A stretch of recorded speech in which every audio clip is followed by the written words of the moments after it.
کہ والعصر، قسم ہے زمانے کی، ان الانسان لفی خسر، کہ انسان تمام کے تمام خسارے میں ہے، گھاٹے میں ہے، الا الذین آمنوا وعملوا الصالحات وتواصوا بالحق وتواصوا بالصبر۔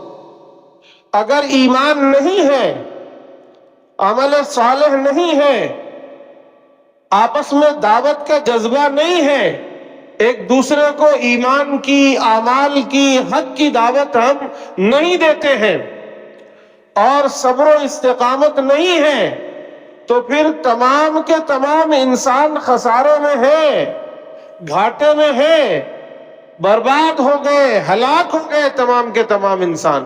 یہ اللہ کا کہنا ہے، اللہ نے یہ کامیابی اور ناکامی کا معیار یہ متعین کیا ہے۔ بظاہر ایسا لگتا ہے کہ یہ دنیا بہت کامیاب ہے، کسی کو عہدہ مل گیا، کسی کو منصب مل گیا، کسی کو حکومت مل گئی، کسی کو مال و دولت، کسی کو کچھ، کسی کو کچھ۔ بظاہر ایسا لگتا ہے کہ یہ کامیابی ہے، یہی کامیابی ہے، اور آج ہم اور ہماری نئی نسل یہی سمجھتے ہیں کہ سب کچھ یہی ہے، جیسے دنیا کے اور لوگ سمجھتے تھے، کفار و مشرکین سمجھتے تھے کہ یہی دنیا سب کچھ ہے، اسی میں جینا ہے، اسی میں مرنا ہے، بات ختم ہو جائے گی۔ یہاں کی کامیابی اصل کامیابی ہے، یہاں کی ناکامی اصل ناکامی ہے۔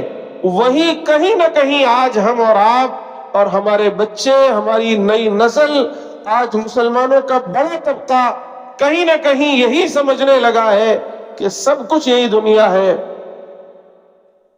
یہ دنیا حاصل ہو کسی حال میں بھی حاصل ہو، اس دنیا کی شہرت ملے کسی حال میں بھی ملے، اس دنیا کی عزت ملے کسی حال میں بھی ملے، یہ مال و دولت ملے کسی حال میں بھی ملے، کسی صورت میں ملے، لیکن ملنا چاہیے، یہی ہم لوگوں کا اس وقت مطمع نظر ہے۔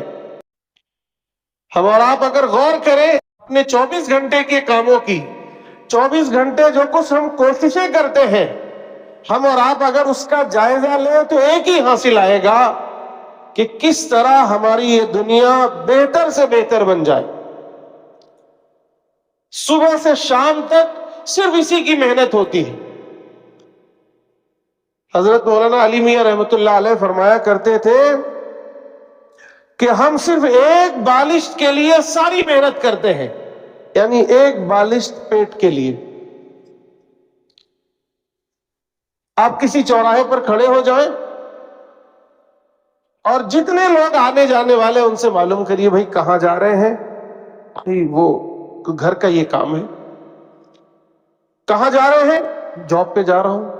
کہاں جا رہے ہیں؟ پیسے کمانے جا رہے ہیں۔ کہاں جا رہے ہیں؟ کاروبار پہ جا رہے ہیں۔ کہاں جا رہے ہیں؟ کپڑے سلانے جا رہے ہیں۔ کہاں جا رہے ہیں؟ راشن بھرانے جا رہے ہیں۔ کہاں جا رہے ہیں؟ یہ کام وہ کام۔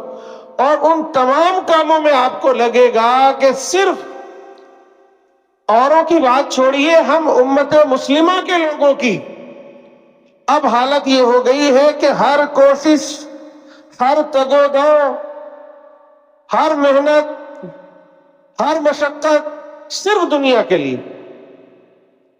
اب اسی میں جو بہت زیادہ دیندار ہیں وہ تھوڑا سا وقت نکال کے 5 وقتہ نماز پڑھ لیتے ہیں، تھوڑی سی تلاوت کر لیتے ہیں، ذکر کر لیتے ہیں، سمجھتے ہیں بس یہی کامیابی ہے۔